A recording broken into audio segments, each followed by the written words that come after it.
Alors aujourd'hui, je vous propose d'aller voir ce qui se passe du côté des relations homme-cheval. J'ai invité un médecin de formation, thérapeute avec les chevaux. Il est formateur également chez e-Quintessence. Donc, cette thérapie assistée par le cheval, eh bien, on verra un petit peu dans un instant ce que ça veut dire, comment ça fonctionne. Et il est aussi instructeur avancé diplômé EponaQuest. Alors, EponaQuest, c'est aussi une association, ça aussi, on va voir tout ça ensemble. Sylvain Gillier, bonjour. Bonjour Lénaïque, donc merci beaucoup de m'inviter pour cette interview. Et tout à fait, moi ça me fait toujours plaisir de travailler, de parler de cette activité de mon travail avec les chevaux. Donc comme vous l'avez dit, je suis médecin de formation, en fait je suis homéopathe. Et donc je pratique, je continue à pratiquer en cabinet médical. J'ai une pratique qui est, comme on dit, complémentaire, hein, Mmh. et, euh, et donc je pratique au quotidien l'homéopathie, la médecine avec les plantes, et donc toutes ces médecines complémentaires et également des médecines énergétiques, voilà, qui maintenant sont de plus en plus connues. Il y a Ouais. presque un tiers de la population aujourd'hui qui vont faire appel à des remèdes homéopathiques qui soignent avec des plantes, avec des huiles essentielles Mmh. ou avec d'autres méthodes un peu plus énergétiques. Voilà, et donc moi, j'ai fait toute ma carrière dans ces médecines qu'on appelle alternatives, hein, ou complémentaires, qui ont été pas mal attaquées, surtout l'homéopathie, les années passées. Alors bon, voilà, bon, on voit bien, pour resituer un peu dans l'activité, puisque là, on est le 4 juin, on est à la fin du confinement, après une grande épidémie mondiale de coronavirus, qui continue d'ailleurs aux États-Unis, hein. Et on voit combien notre système qui est basé sur finalement la dépendance, la dépendance pour se soigner aux industriels de la pharmacie, hein, qui fabriquent les médicaments. On voit qu'on est complètement dépendant d'aller dans une pharmacie pour chercher un remède. Voilà, alors que tous les homméopathes le savent, tous les gens qui font de la médecine naturelle le savent. Il y a énormément de remèdes dans la nature et des remèdes efficaces Mmh. et d'autres méthodes de soins qui sont alternatives. Et aujourd'hui, malheureusement, pour des raisons peut-être plus ou moins financières, voire politiques, il y a une censure et il y a une limitation de ces méthodes naturelles. Mmh. En Voilà, tout donc cas, moi j'ai… ouais. Oui, Et vous y allez-y, êtes Lénaïque. arrivé par quel biais? Est-ce que c'était déjà dans la famille ou c'est une rencontre? Qu'est-ce qui vous a mené vers ces remèdes naturels? Oui, je suis d'une famille de médecins, hein. Mon père est médecin. Il y a plusieurs personnes qui sont dans la thérapie dans ma famille. Et, mais qu'est-ce qui m'a mené? Je ne sais pas. Je crois que j'ai toujours eu une sensibilité particulière par rapport à la nature, aux animaux, aux éléments qui nous entourent. Mmh. C'est peut-être parce que je m'appelle Sylvain, je ne sais pas. Enfin, en tout cas, Pourquoi Sylvain, ça a comment la racine de Sylvain, c'est quelque chose qui est proche de la nature? oui, Sylvain, ça veut dire celui qui est de la forêt. Ah Donc oui, moi, c'est alors vrai, je me sens bien dans la forêt, mmh. hein. Et donc le Sylvain, c'est celui qui habite dans la forêt, et c'est là que je me sens le mieux, à vrai dire. Et Vous j'ai êtes la né chance de… près d'une forêt ou pas? Oui, je Oui? suis né près d'une forêt, et là j'ai la chance d'habiter carrément dans un parc naturel, euh, et de travailler. J'ai eu des collaborations avec le parc naturel. On a des projets en commun justement pour préserver cette biodiversité vraiment extraordinaire qui nous entoure, hein. Mmh. Mais vous Parce saviez que déjà très tôt que vous vouliez devenir médecin homéopathe? soigner avec les plantes et la nature, oui, Ouais. absolument. Oui, absolument. Mmh. Absolument. Et on ne se rend pas compte quand on vit dans une ville que, vous savez, les peuples indigènes disent que la forêt, c'est la pharmacie de la nature. Oui, Et c'est vrai, absolument. c'est vrai. Quand moi j'ai la chance d'habiter à 30 mètres d'une forêt, on est entouré de forêt. Et donc je vais carrément dans la forêt, cueillir des plantes. Il y a beaucoup de plantes comestibles aussi, il ne faut pas l'oublier, hein. Oui. on a l'habitude d'aller au supermarché les légumes, des plantes, mais il y a beaucoup de choses qu'on peut manger. Et voilà, alors, oui, j'ai passé ma vie à étudier ça. J'ai eu la chance de bien connaître les cultures qu'on appelle premières, les cultures racines, Mm. principalement par les cultures amérindiennes. Peut-être qu'on pourra en parler un peu Bien dans la sûr, bien suite de sûr. l'interview éventuellement. D'autant que Mais moi qui viens de Polynésie, on a une racine tout à en fait, commun. C'est la tout à patate fait. douce, oui. Mm. Oui, c'est ça, c'est ça. C'est ça, et il y a pas mal En fait, il y a seulement 50 ans, dans les campagnes, il y a beaucoup de gens qui se nourrissaient de plantes sauvages, d'épinards sauvages, et qui faisaient encore des tisanes, des thés, des remèdes naturels. Et puis tout ça a été un petit peu balayé, voilà, après la Deuxième Guerre mondiale. Et puis maintenant, évidemment, c'est les savoir-faire qui se perdent. Ouais. Mais oui, mais c'est Voilà. un peu normal parce qu'il y a une demande enfin, une proposition qui est faite par les industriels. Donc, ça paraît tellement facile. Moi, je vois en venant des îles, c'est exactement la même chose. On a perdu un petit peu tout ce qui est rapport avec la nature, la plante qui nettoie ci, celle-ci qui guérit de ça, etc. Ça commence à revenir, donc ça c'est une bonne nouvelle. Et puis on voit que même dans les pays dits industrialisés, les gens commencent aussi à s'intéresser de plus en plus à ce retour à la nature. Et alors tout à l'heure, j'ai aussi dit que vous étiez en rapport avec le cheval. Comment est venu le cheval dans ce parcours? Bah, c'est sûr que exercer comme médecin, euh, c'est être à l'écoute, hein, c'est rentrer en relation, c'est être en connexion. Euh, depuis mon enfance, les animaux m'ont accompagné, ils ont été avec moi. Donc les animaux qu'on peut avoir à la maison, les chiens, les chats, les perroquets, etc. Toutes sortes d'animaux. Euh, mais c'est vrai que les chevaux, c'est une relation qui est très très particulière, très Mm. très particulière. Et donc il y a une vingtaine d'années, à peu près 25 ans, qu'on a déménagé avec mon épouse. Et donc, on habite dans un parc naturel, hein, qu'on habite carrément dans la nature, on peut dire. Et donc, j'ai repris une activité en équitation à cette époque-là. Et en fait, j'étais à côté d'un centre de référence pour l'équitation éthologique. Mhm. Et vous savez, on parle beaucoup de l'équitation des chuchoteurs, hein, on dit Oui. c'est le film avec Robert Redford, hein, l'homme qui chuchotait à l'oreille des chevaux. Et qui a un peu ouvert la voie à toute cette vague Mm. d'une autre forme d'équitation, une équitation où on écoute ce que l'animal a à nous dire. Et voilà, puis comme c'est dans le film avec Robert Redford, hein, l'homme qui chuchotait à l'oreille des chevaux, euh, on communique vraiment avec les chevaux. Donc Mm. j'ai rencontré dans ce centre un monsieur qui s'appelle Pat Parelli. Donc ça vous dit peut-être pas grand-chose, mais c'est un monsieur dans le milieu équestre qui est très très connu parce qu'il a, on pourrait dire, révolutionné la manière dont on demande à un cheval de faire quelque chose.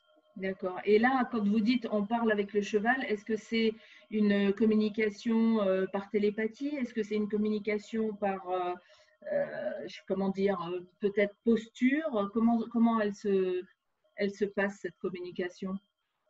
Oui, en fait, y a pas mal de milieux où il vaut mieux pas trop parler de télépathie avec le cheval. Ah, Donc d'accord. voilà, les animaux sont sans doute télépathes, Mhm. quoique sur le plan scientifique, ça n'a pas été prouvé. Il y a des indices, peut-être, qu'ils arrivent à lire dans notre pensée, mais ça n'a pas été démontré scientifiquement, si vous voulez. Par contre, ce qui a été démontré scientifiquement, c'est que les animaux en général, et surtout les chevaux, en fait, sont très sensibles à notre attitude et à notre expression. Mhm. Et par exemple, là, je parle un peu avec les mains. Les chevaux sont très sensibles à la posture que nous avons. D'accord. Et il y a une étude qui a été faite, je crois, l'année dernière, hein, Et donc, c'est une étude scientifique hein, qui démontre que les chevaux peuvent lire les expressions sur le visage d'une personne, d'un être humain. Donc, ils peuvent savoir si vous êtes en colère, si vous avez Triste. peur, Oui. si vous êtes joyeux, etc. Et ils peuvent même le voir sur un écran. Donc, Wow. ils Ouais. peuvent lire nos expressions et ils sont très, très forts à ça. Et ça, par contre, ça a été prouvé tout à fait Mm. scientifiquement par ce qu'on appelle des éthologues, c'est-à-dire des scientifiques qui sont spécialistes du comportement animal. Et donc, ça a été publié dans les revues scientifiques. Donc, maintenant, on peut dire, un fait scientifique. Mm. Les chevaux peuvent vraiment lire notre langage non verbal. Est-ce que le fait Voilà. d'avoir justement cette preuve scientifique rassure le côté médecin que vous êtes? Vous savez, moi, j'ai passé toute ma vie dans les médecines alternatives, les médecines traditionnelles. Et je me suis rendu compte que très souvent, la science, elle enfonce un peu les portes ouvertes. Hein. Donc, Mm. si vous voulez, la science démontre des choses que les peuples indigènes, par exemple, savent depuis des millénaires. Depuis des millénaires. Hein. Et je vais peut-être prendre l'exemple de l'aspirine. Hein. Donc, l'aspirine, vous savez, c'est les petits comprimés qu'on prend quand on a mal à la tête. Et donc, dans la médecine par les plantes, on sait depuis littéralement des millénaires qu'il y a des plantes qui contiennent naturellement de l'aspirine. Mm. Et Et donc, il suffit de on en faire… trouve en France de ces plantes? Oui, oui, bien sûr Oui. qu'on en trouve ensemble. Bien sûr, bien sûr. Le, le Comment? mot, Ouais. le Parce- mot aspirine vient d'une plante qui s'appelle la spirée, en fait, et qui est très commune en France, hein, la spirée ulmaire. Et voilà, ça pousse plutôt dans le terrain marécageux. J'en ai juste à côté de chez moi, d'ailleurs. Voilà, donc ça, c'est une plante qui contient de l'aspirine. C'était connu depuis des millénaires. Mais bon, on pourrait parler des plantes toute la Oui, conférence. Ce ça serait c'est peut-être sûr. l'occasion d'une autre interview parce que Oui. c'est un sujet qui est tellement vaste hein, Donc, et absolument passionnant en même temps. Et donc, comme vous le disiez, je fais partie de la communauté EponaQuest. Et, et donc, c'est une communauté internationale qui a été créée par une écrivaine ou un écrivain américain qui s'appelle Linda Koanoff et qui habite en Arizona, près de Tucson. Et donc, qui a écrit toute une série de livres sur sa relation avec le cheval et comment sa relation avec le cheval a transformé sa vie, en fait. hmm. Et Alors, alors, c'est passionnant, hein, elle raconte justement ce qui a été transformé dans sa vie. tout à fait. Elle raconte ce qui a été transformé, comment ça a été transformé et comment les chevaux ont été le vecteur, ils ont été l'outil de cette transformation. Donc, Il y a un c'était livre qui est, ouais, une transformation au niveau de la santé ou c'était un peu plus spirituel? disons que c'est une transformation intérieure hein, sur la santé, oui, sur l'équilibre personnel en tout cas, et la connaissance de soi, très Hmm. certainement. Donc, quand Et vous donc, entendez parler d'elle, quand vous entendez parler de cette communauté, ça vous parle tout de suite, ça vous intéresse? Est-ce qu'il y a un truc en particulier qui vous intéresse dans cette approche? Quelque chose de oui, près, ouais. oui, Linda Konoff a écrit un livre qui s'appelle Le Tao du cheval, qui a été un best-seller aux États-Unis et qui a été traduit en français. Et elle raconte un petit peu son parcours. Donc quand j'ai lu son histoire, j'ai retrouvé beaucoup de choses similaires. Et donc, du coup, j'ai été formé à mon activité de thérapie par le cheval avec l'approche qu'elle a créée, qui s'appelle EponaQuest. Hmm. Donc, cette approche, c'est comment développer les émotions, les relations, c'est ce que j'ai lu un petit peu, Oui, mais toujours à travers le cheval. Hein. C'est vraiment l'approche, elle se passe uniquement avec le cheval. On ne le fait pas tout seul. bah, oui, dans cette approche, le cheval est un amplificateur, un révélateur, ou on pourrait dire un catalyseur peut-être, de la prise de conscience, de la transformation intérieure. Et c'est sûr, ça se passe beaucoup au niveau des émotions parce que, euh, si vous voulez, on a l'habitude de voir l'extérieur des personnes, de voir leur visage, de voir, voilà. Mais ce qui est important, c'est ce qui se passe à l'intérieur.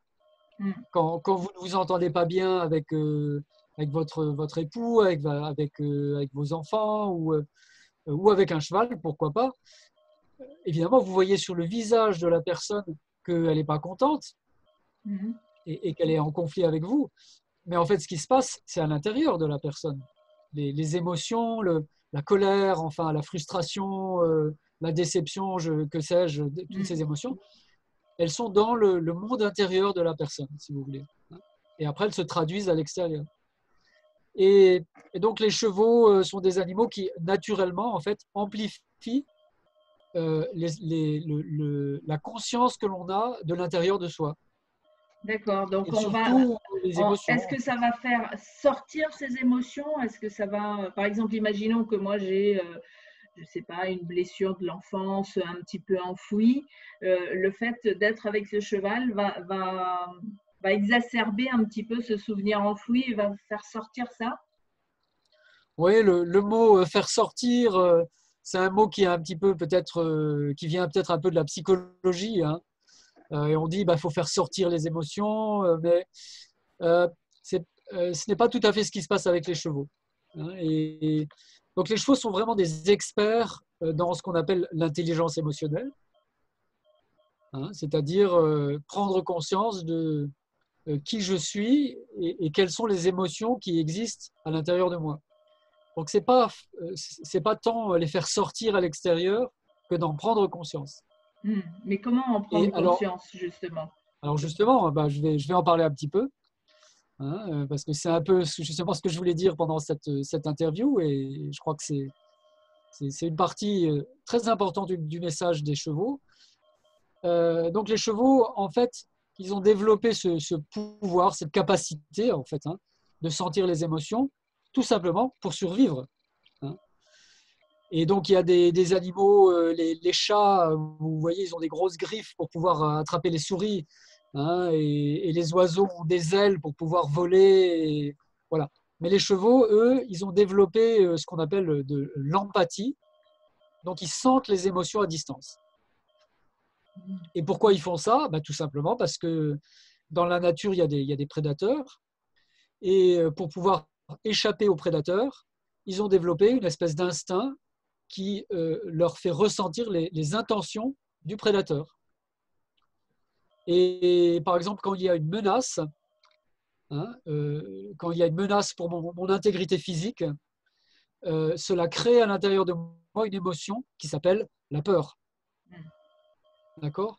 Et évidemment, le psychologue va peut-être vous dire, bah, il faut que tu sortes ta peur et que tu exprimes ta peur, mais ce n'est pas du tout le point de vue d'un cheval, pas du tout. Parce que si vous étiez un cheval et que vous étiez dans le, je sais pas, le désert du Colorado aux États-Unis, où il y a des pumas encore aujourd'hui, et que vous sentiez un puma qui a l'intention de vous attaquer, bah, vous n'allez pas faire sortir votre émotion, hein. Ce que vous allez faire, c'est fuir aussi vite que vous pouvez dans la direction opposée. Et à partir du moment où vous serez à une distance de sécurité, quand vous serez en sécurité par rapport au puma, ben vous allez vous arrêter.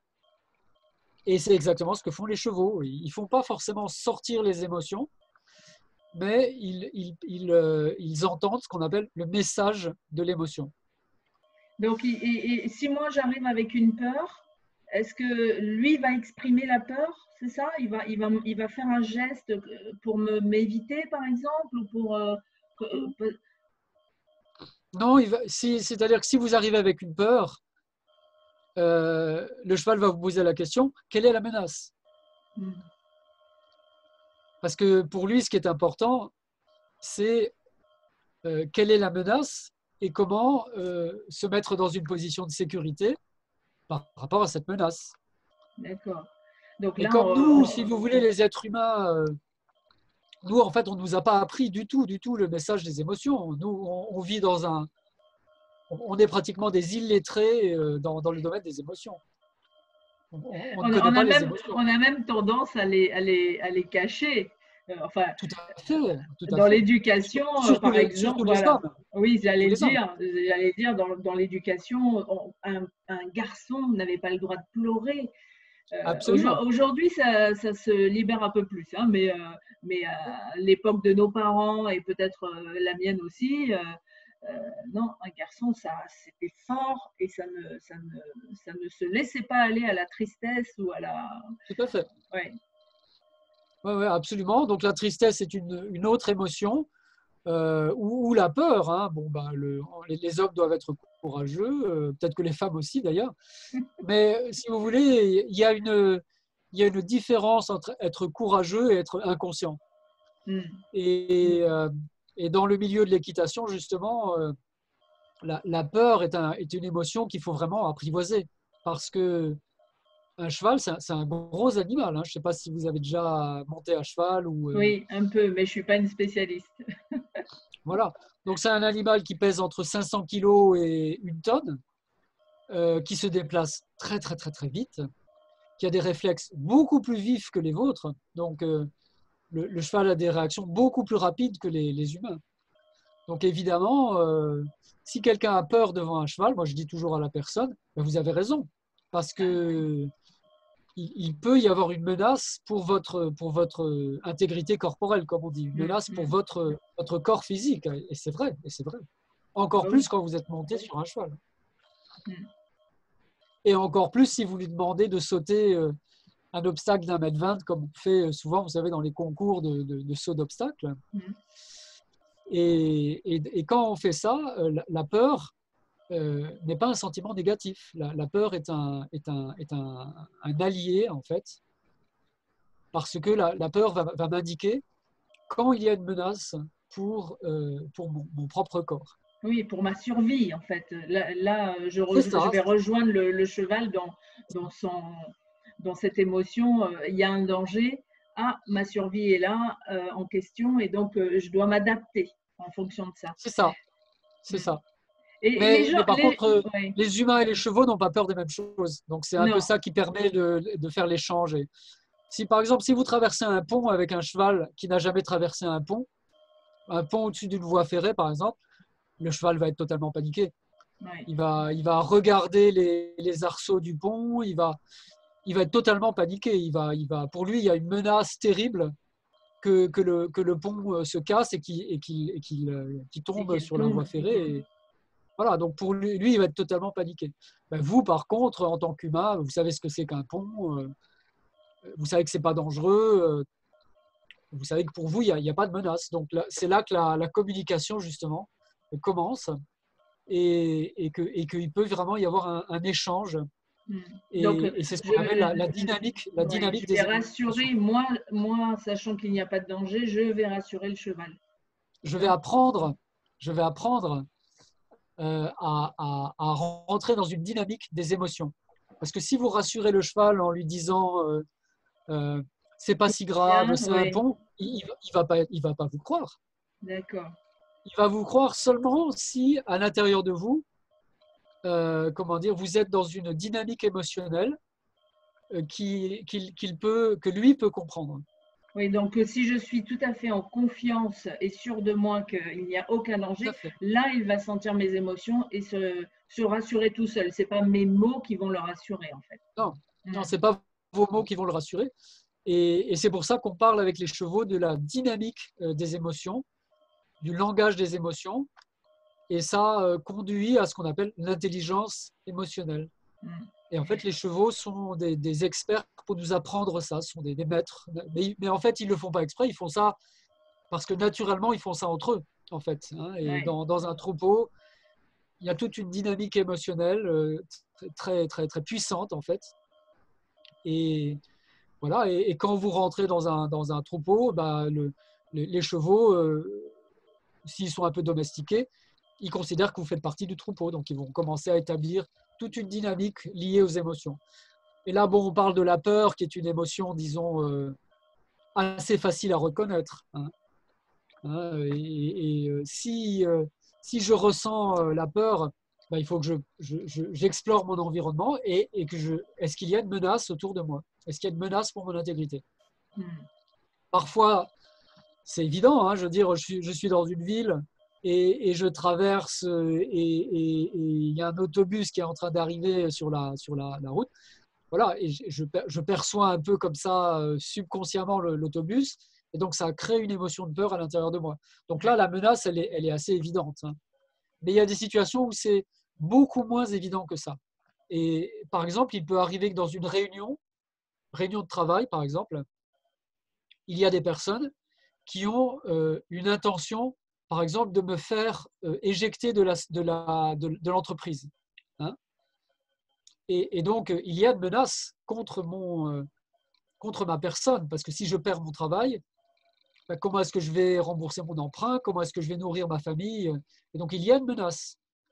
Et si j'ai un petit peu d'intelligence émotionnelle que je peux apprendre avec les chevaux, eh bien, je vais non seulement détecter cette menace, mais je vais être capable de rentrer dans une dynamique émotionnelle par rapport à voilà, cette menace contre moi, contre cette personne qui essaie de prendre ma place dans la société, dans l'entreprise. Et les chevaux peuvent vraiment nous apprendre, peuvent vraiment nous aider par rapport à ça. Donc, en fait, quand je viens voir Sylvain, qui est le thérapeute avec le cheval, Oui. je viens le voir. Pourquoi exactement? Pour un stress justement au travail, pour une blessure. Je viens vous voir pourquoi? Oui, tout à fait. Donc, il y a effectivement, hein, moi, je donne des sessions individuelles en thérapie avec les chevaux, et puis aussi des sessions de groupe, parce que ce qu'on apprend avec les chevaux, on l'apprend plus facilement en groupe qu'en individuel.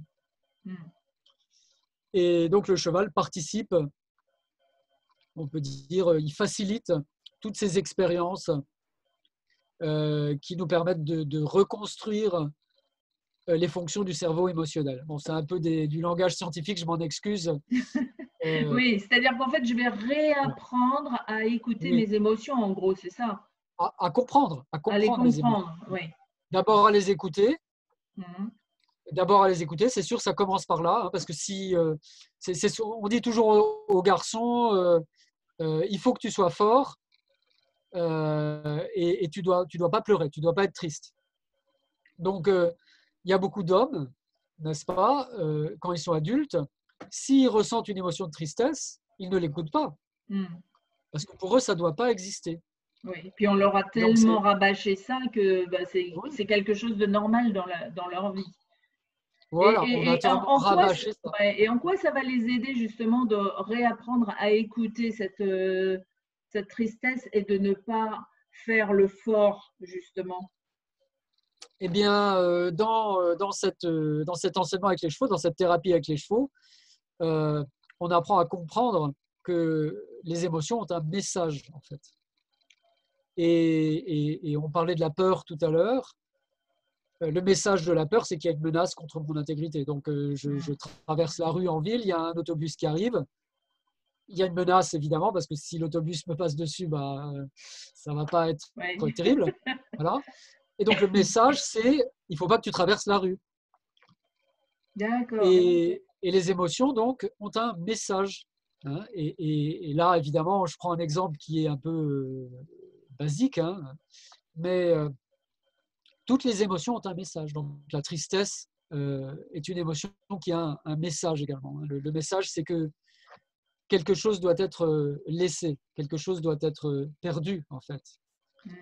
Et ben, malheureusement, nous ne sommes pas éternels, hein, donc nos parents, ceux qui vivent avec nous, bah, à un moment donné, disparaissent. Il faut les laisser partir.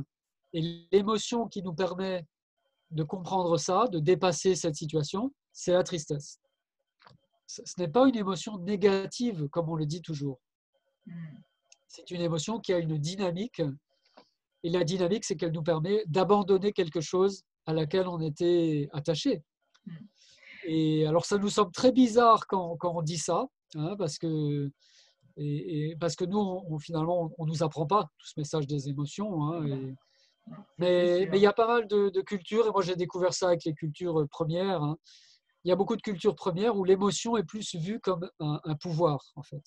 Hein. Et le deuil, par exemple, quand quelqu'un passe, quand quelqu'un décède, quand quelqu'un disparaît dans beaucoup de peuples, dans beaucoup de peuplades indigènes, de cultures indigènes, parfois d'ailleurs c'est même un événement qui est joyeux, Oui. c'est presque festif presque. Hein.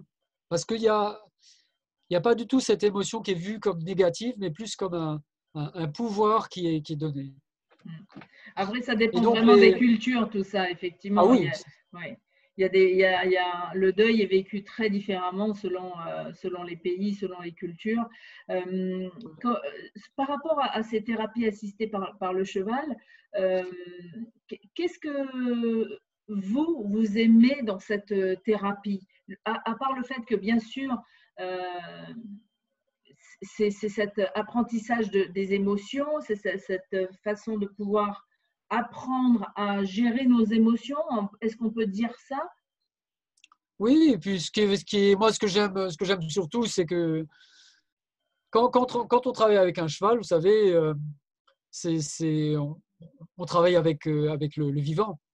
Et on travaille avec un être qui est.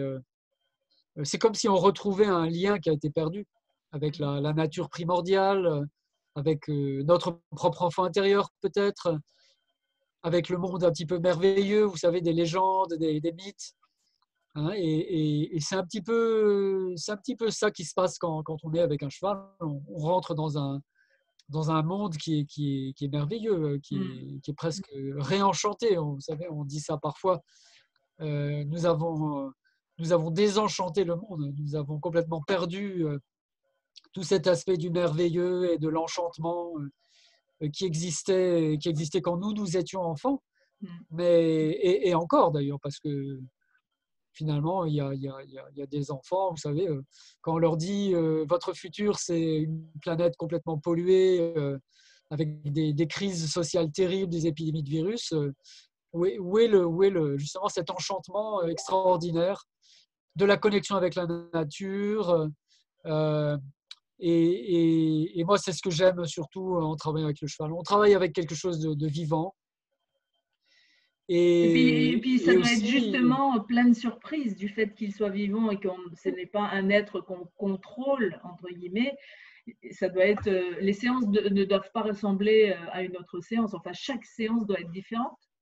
oui, le vécu de chaque séance est complètement différent. C'est complètement différent. Après, sur le plan extérieur, bon, comment ça se passe en pratique? Bah, si vous voulez, en pratique, déjà, on ne fait pas monter les gens sur les chevaux. Donc, on met plutôt en œuvre ce potentiel du cheval d'empathie, hein, en étant simplement à côté d'une personne, en marchant à côté d'une personne, en étant dans un enclos. On utilise souvent les enclos circulaires, les ronds de longe, vous savez. Mhm. On voit ça dans le film d'ailleurs avec Oui. Robert Redford. Et donc on utilise tout à fait ce genre de technique de, de mise en contact avec le cheval. Hein. En individuel, on peut faire ça en individuel, donc avec un thérapeute, un patient et un cheval, ou en collectif, avec des groupes. Et personnellement, je trouve que les sessions les plus efficaces sont des sessions en groupe. Mais on peut Est-ce tout que, à est-ce que fait vous également avez faire de l'individuel. une histoire, sans donner de nom, bien sûr, mais des Oui, bien sûr. histoires de groupes comme ça qui ont fonctionné sur une information ou Oui, une autre, une émotion ou une autre? ouais, oh, il y a beaucoup d'histoires. Il y a beaucoup d'histoires. Hein. Et dans un groupe, il y a un exercice qu'on fait, par exemple, pour certains stages. Et, euh, et au début du stage, au lieu de demander aux participants de choisir leur cheval, vous savez, souvent on Oui, oui. dit, il faut que tu ailles voir les chevaux dans le troupeau, puis tu vas choisir le cheval qui te correspond. On fait le contraire. Et donc, on met les participants en rond dans un pré ou dans un manège. On leur bande les yeux et on amène les chevaux pour que ce soit les chevaux qui choisissent leurs participants. Voilà. Et, Ça doit être et extraordinaire comme franchement, sensation. ah oui, oui, oui. Ah oui, puis c'est carrément bluffant, hein. C'est carrément bluffant. On a fait plusieurs films où on voit ça et donc on amène les chevaux avec une longe comme ça. Et en fait, le cheval va s'arrêter devant telle ou telle personne. Parfois, il s'approche de la personne, il pose son museau sur les genoux de la personne. Parfois, le cheval pose sa tête ou il pose son museau sur une partie de la personne qui a été traumatisée. Ça arrive. Moi, j'ai vu ça avec des gens qui ont eu le cancer du sein, des femmes qui ont eu le cancer du sein. Et donc, le cheval non seulement il choisit la personne, mais il pose son museau à l'endroit qui a été traumatisé, hein, qui est malade. Et évidemment, c'est vraiment bluffant de voir ça. Et comment les Et gens donc, j'ai travaillé réagissent? avec je vais terminer juste par rapport à ça. J'ai travaillé avec une amie qui s'appelle Leila Pages, Mhm. euh, qui est, euh, qui est vidéaste. Et donc, j'ai participé avec elle à un très beau film qu'elle a réalisé qui s'appelle Sans attache. Et je vous conseille d'aller voir son site, hein, c'est sansattache.com. Je le note comme ça, je le mettrai sous la Ouais, ouais, vidéo aussi. si vous avez l'occasion de l'interviewer, Mm. je suis sûr qu'elle serait ravie de parler de son film et d'en faire la promotion. Elle habite au Costa Rica maintenant, hein. D'accord. C'est une grande voyageuse. Moi, elle est française, mais elle a vécu au Canada et maintenant elle habite au Costa Rica où elle s'occupe d'un centre équestre. En fait, je vous parle du film parce qu'en fait, dans le film, elle a filmé une session où justement on propose aux chevaux de choisir les participants. Mm. Et, et donc on voit que les chevaux ont des préférences. Mm. Et ça, c'est un exercice qu'on fait très souvent. Tout à fait, oui. Il y Ça a me un autre rappelle, ça me exercice. rappelle un exercice que j'avais fait dans un stage comme ça, en Ouais, développement personnel, où on pensait, on était en groupe, et puis il fallait choisir la personne qu'on aimait le moins, enfin entre guillemets, ouais, parce qu'on ne se connaissait pas. Mais des fois, on a tout à fait. justement des a priori par rapport au physique, par rapport à une phrase entendue, etc. Et donc, on était surpris. Et puis, en fin de compte, l'exercice consistait à aller justement avec la personne qu'on aimait le moins pour pouvoir travailler davantage justement sur nos blocages éventuels. Donc là c'est chouette de faire travailler, enfin, de faire que ce soit le cheval qui vienne, parce que lui, il n'a aucun filtre. Enfin, il y va parce qu'il sait que c'est là. Et nous, on pourrait presque choisir ce cheval parce qu'il est beau, parce qu'il est moins grand ou parce qu'il est plus grand, etc. Donc, c'est chouette. Et alors, les gens, quand ils vivent ça, qu'est-ce qu'ils vous disent? Bah oui, exactement. Bah, les gens sont assez bluffés généralement de ce qui se passe et que le cheval justement les ait choisis pour générer une expérience qu'ils n'auraient jamais eue si c'est eux-mêmes qui avaient choisi un Mm, cheval. En fait. Justement à cause de cette activité de projection c'est ça. justement c'est très intéressant ce que vous dites et on fait aussi cet exercice, hein. Choisissez le cheval que vous aimez le moins. Et voilà. Et c'est un enseignement aussi de ma formatrice Linda Kohanoff et elle parle de la sagesse du cheval noir et elle dit qu'il y a à l'intérieur de nous ce cheval noir qui galope, qui représente les forces sauvages, les forces qui veulent se libérer, la partie de nous-mêmes qui veut être libre et en même temps qui est refoulée. Mm, Et on appelle ça aussi parfois le cheval d'ombre. Et le psychologue Carl Jung, peut-être vous avez entendu parler de mm, Carl Jung et la psychologie des profondeurs, et il appelle ce concept-là le concept de l'ombre. Tout ce que nous avons nous-mêmes repoussé et refoulé dans notre propre subconscient. Et les chevaux sont également des enseignants extraordinaires pour travailler donc sur ce cheval noir, ce cheval d'ombre, cette partie inconsciente de nous-mêmes, que mm. souvent on n'aime pas. Ben On non. n'aime pas ce qu'on a refoulé. Et alors qu'il y a il y a des trésors dans cette partie de nous-mêmes que nous n'aimons pas. Et le cheval encore une fois, c'est un processus extraordinaire qu'il est là aussi pour nous révéler toutes ces parties de l'inconscient, toutes ces parties de l'ombre. Mm. Voilà. Et Donc en on fait fait, on fait plusieurs stages pour par rapport venir à ça. vous voir, par exemple, ou toutes les personnes qui font des thérapies assistées par le cheval, j'ai pas besoin d'attendre d'avoir spécialement un problème, en fait, pour participer à ce genre d'expérience. Non, non, pas du tout. Au contraire, au contraire, hein, au contraire. Et non, de toute façon, nous avons tous un inconscient. Nous Mm. avons tous une ombre. Nous avons tous des choses que nous refoulons, n'est-ce pas? Et nous, d'une certaine manière, nous sommes aussi tous coupés de la nature, la plupart d'entre nous, hein. Mm. Bon, vous étiez à Tahiti, peut-être que vous êtes très connecté à la nature à Pas Tahiti, hein, je ne forcément, sais pas. non, parce que même à Tahiti, la modernisation et l'industrialisation a fait ses effets. Voilà. Mm. Je crois que c'est un peu partout comme ça sur la planète.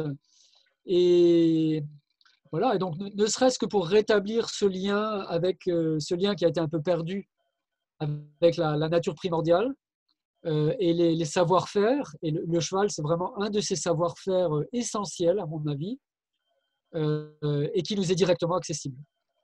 Hein, il y a des gens qui le font avec les dauphins, bon, c'est formidable. Moi, j'ai été nager avec les dauphins en mer Rouge, c'est formidable, ou les baleines, c'est sûr, c'est formidable. Enfin bon, pour aller nager avec les baleines, disons, c'est pas directement accessible. Non, c'est pas. Mais en Polynésie, on peut faire ça. Il y a des. Ouais. Mais c'est plus touristique que thérapeutique. C'est plus touristique que thérapeutique. Mm. Et tandis que les chevaux sont vraiment là pour nous aider à porter nos charges un peu émotionnelles comme ça. Et en France, il y a des chevaux partout. Il y a Mm. des centres équestres Et partout. est-ce qu'une séance suffit ou il faut en faire plusieurs? Bah, moi, honnêtement, je déconseille de faire une seule séance en individuel parce que on reste un peu sur. On va commencer un travail et puis je pense qu'en individuel, il faut au moins 3 ou 4 séances. Mm. Hein, Et en groupe, en revanche, ça peut être. Il peut y avoir des prises de conscience immédiates, quoi. oui, mais en groupe, c'est différent parce que les Mm. stages que l'on fait en groupe, c'est 2 jours, 3 jours, 4 jours. Ah oui, d'accord. Donc c'est Donc, plus long. Mm. ah bah oui, oui, Ouais. il y D'ailleurs, a une interaction qui est quand même plus longue. une séance dure combien de temps si, en individuel? En principe, 1 heure et demie, 2 heures Ah à peu oui, quand près. même, ouais. À peu près, oui, à peu près. Mm. À peu près, hein. Après, bon, c'est sûr qu'il y a des personnes qu'on peut prendre, qu'on est obligé de prendre en individuel, les personnes qui sont autistes, par exemple, Mm. qui ne peuvent pas du tout s'intégrer dans un groupe, hein.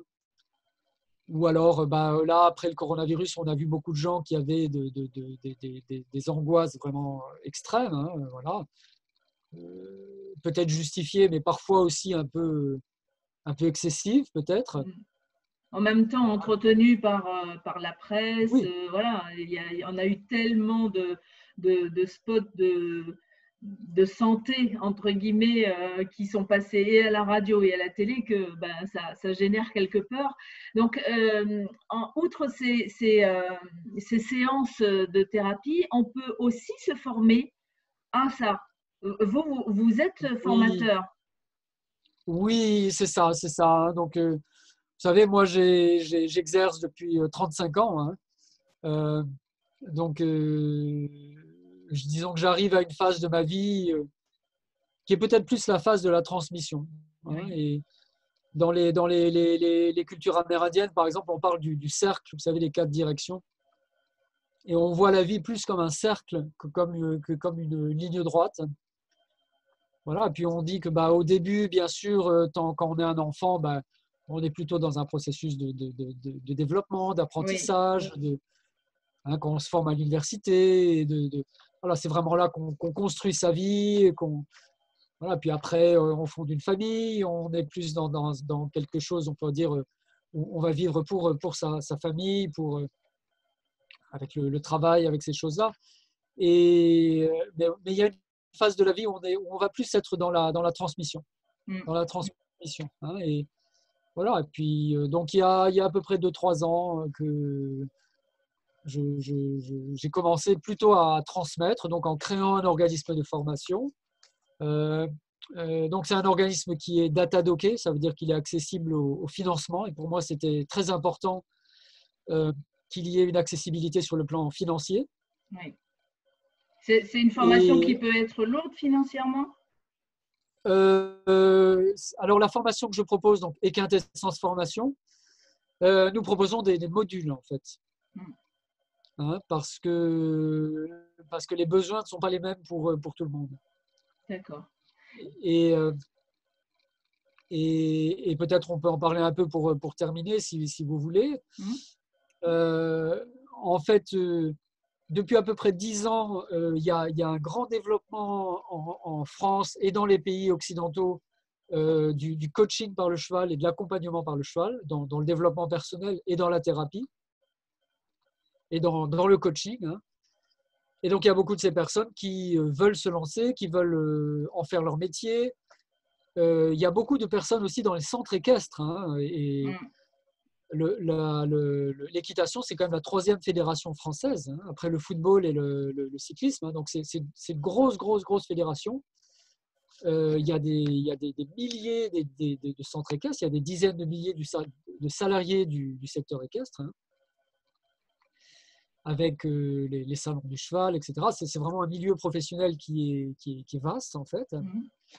Et beaucoup de ces travailleurs veulent se reconvertir. Parce qu'eux-mêmes, par leur propre expérience professionnelle, ils arrivent un peu on pourrait dire, à une forme de limite. Oui, c'est ça. Et ils veulent pratiquer leur métier d'une autre manière. Et voilà. Avec plus de bienveillance, plus de respect de Oui, l'animal aussi. oui, plus de respect, plus de connexion, plus de sécurité aussi par rapport à l'animal, absolument. C'est également une demande du public aujourd'hui. Et depuis une dizaine d'années, si vous voulez, surtout les jeunes, il y a plus cette demande de la connexion à la nature et avec l'animal plutôt que de faire du cheval, comme on disait, Oui, entre c'est guillemets. ça. Oui. Voilà. Et il y a beaucoup de jeunes, ils ne voient plus tellement l'intérêt de tourner en rond avec un cheval dans un manège, mais c'est plutôt la connexion avec l'animal.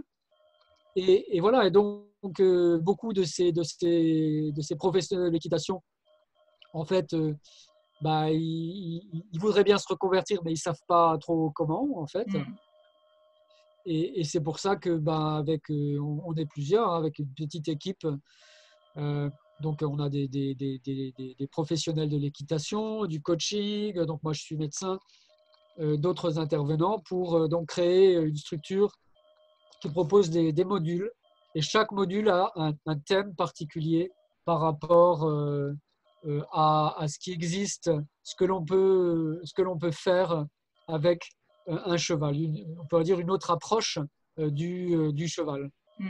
Mais imaginons que moi, je n'ai aucune expérience avec le cheval et qu'en entendant cet entretien, ça me porte. Je me dis, oh, j'ai envie de faire ça. Est-ce que je peux m'inscrire à ce type de formation ou il faut quand même un prérequis?